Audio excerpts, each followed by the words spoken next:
friends. Like, share, and subscribe to @InNewKidsWorld for more fun videos. కోతి మరియు మొసలి కథ.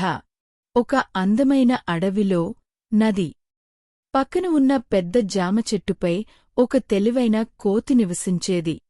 ఆ చెట్టుమీద తీయని జామ పండ్లు పుష్కలంగా ఉండేవి.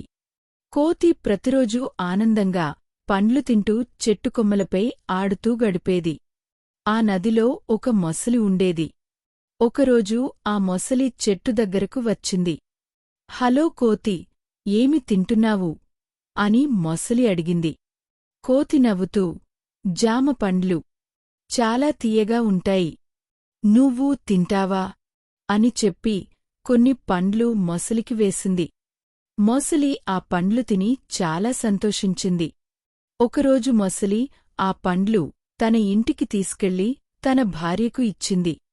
పండ్లు చాలా రుచిగా ఉండడంతో ఆమె ఆశపడి, పండ్లు ఇంత తీయగా ఉంటే కోతి గుండె ఇంకా తీయగా ఉంటుంది, దాన్ని తీసుకురా అంది.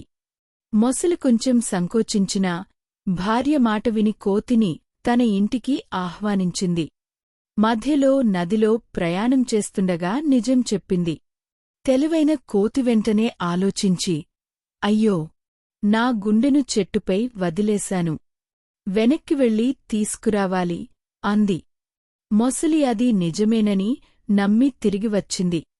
వెంటనే కోతి చెట్టుపైకి ఎగిరి, గుండెను బయటపెట్టలేము, నువ్వు నిజమైన స్నేహితుడు కాదు అంది.